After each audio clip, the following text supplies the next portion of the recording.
Hello everyone, I'm Meenakshi Pasi, your career guide, your trainer. So guys, today on your demand, I'm going to discuss true, false, not given. I have made the slides for you. I'm trying my best to make you understand with the same.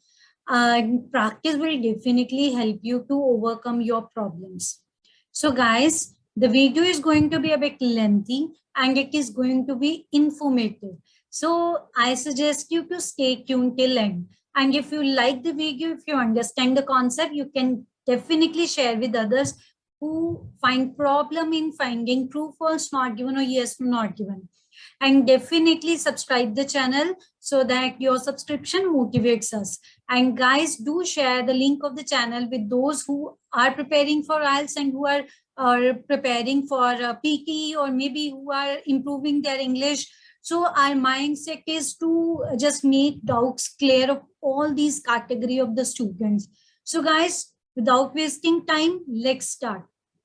So first of all, true, false, not given. So when it comes to true, false, not given, first of all, we have to understand few of the things. So in what case it is true, in what case it is false, and in which situation they can be not given. So guys, first of all, if we discuss about true, the statement in the passage and the question both have same meaning. Don't look into the vocabulary only, because you will find the same words, the answer may be something else. So I suggest you to look into the meaning, overall meaning, appropriate meaning. If it matches, then it's true. If it contradicts, then it is false. The words may be same. When it comes to not given, so half of the information is given or incomplete information is given. The information may be 90% same, 10% missing. So you have to find, when you start finding this thing, so ultimately your answers are correct afterwards. So let's discuss. First of all, these two figures are there in front of you. So do you find these are same? Obviously, 100%. Size, color, shape, everything is same. So if the question comes, are they same? Obviously, the answer is yes. So the same way here, there in the question, you may not be having the figures like this one, but this is only a way to make you understand. This is the meaning. Both the meanings should be same. Maybe it is question or it is passage, information in the passage. See, this is another example. Two different shapes are there. Are they same?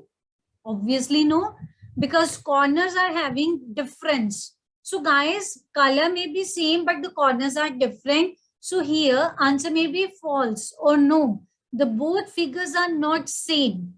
So this is another way to understand. So here the corners vary. So all of the information may not be different, but some of the information may be having something opposite. So that is false.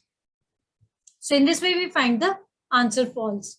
Now, let's come to the sentence to understand the concept of not given. So guys, in the passage, the information is Miss Sam is a philosopher. And in the question, information is Miss Sam is a moral philosopher. So guys, in the question, information is more than passage. So we can't get all the information in the passage. Now, it is 10% missing. Only one word is missing. In that case, you have to write not given. So understand the concept properly. True means same meaning. False means contradict.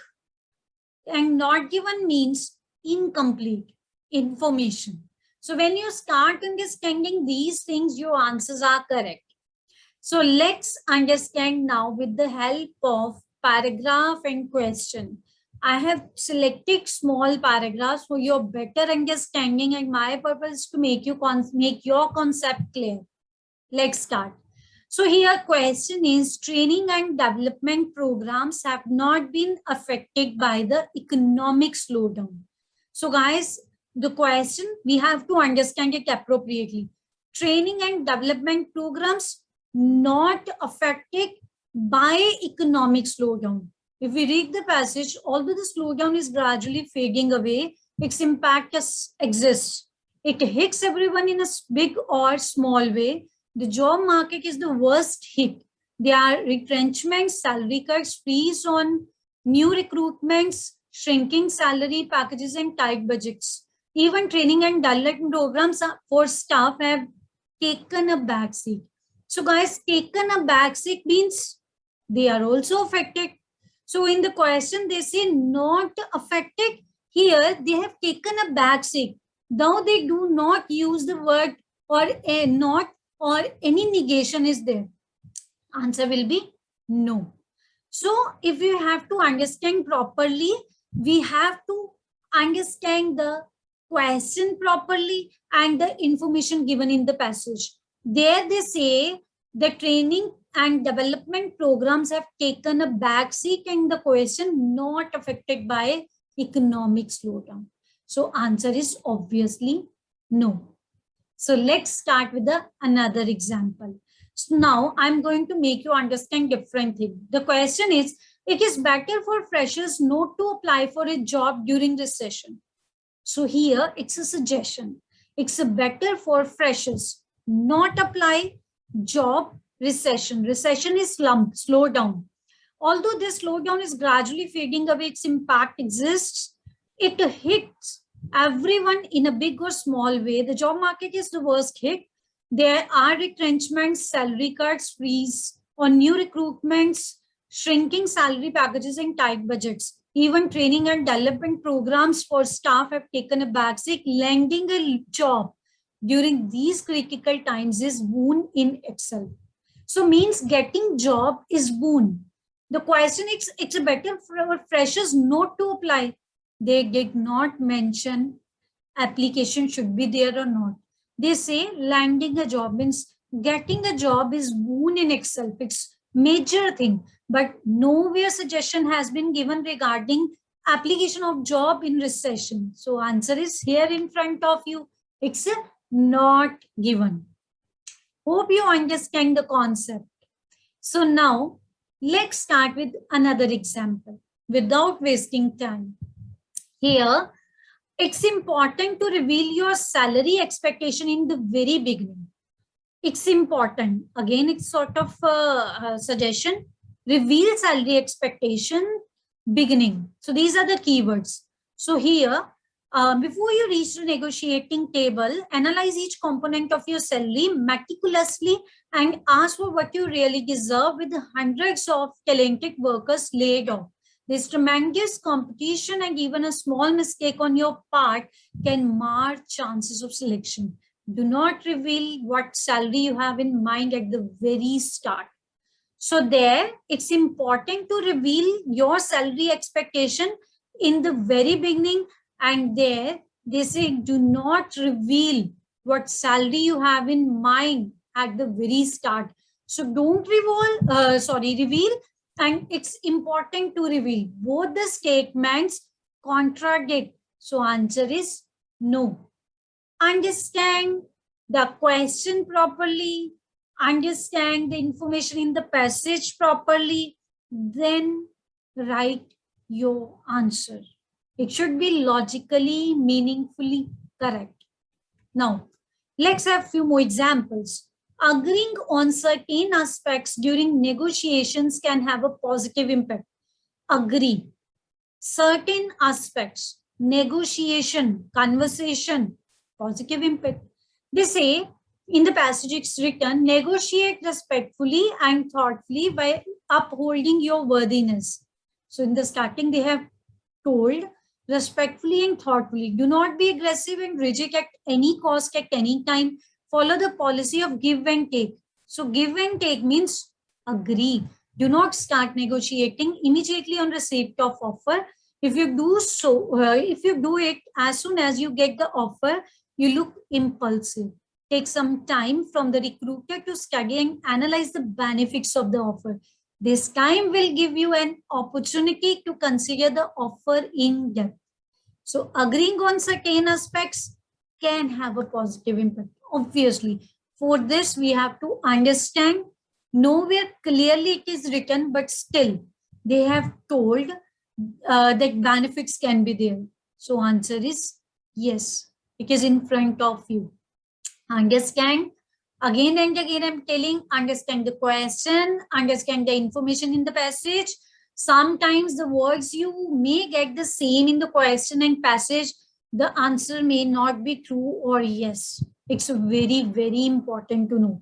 Understanding meaning is far more important than other things. So guys, let's start with another example. Negotiation without expertise or experience is not advisable for beginners. So negotiation, again, as I've already told, conversation without experience or expertise, not advisable. So before you reach the negotiating table, analyze each component of your salary meticulously and ask for what you really deserve. With hundreds of talented workers laid off, there is tremendous competition, and even a small mistake on your part can mar chances of selection.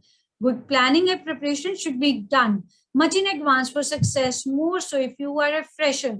In most cases, starting salaries are almost fixed with the less scope of negotiation. Also, freshers' lack of industry experience and exposure go in favor of employer. So obviously, lack of experience and exposure will go in favor of employer.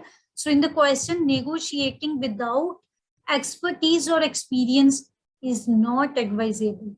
So obviously, it's not advisable. So answer is yes, it's not advised. A person without experience or expertise should not go for negotiation. So this is again another example to make you understand the concept. Now let's have one more example. One should have an idea about the salary package of the company before deciding the salary one can ask for.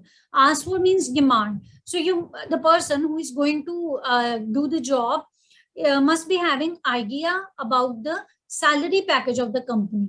Okay. So research salaries earned by people from a similar background in your industry. So the applicant must research salaries having of the people having similar background in your industry and the company you're going to join. It will help you know salary friends in your real world. This will provide you an idea about the salary you can ask for and expect to go. Be logical and justified in your demands. So obviously you must have an idea of the salary package of the company before asking for the same. So answer obviously will be yes. Here it is.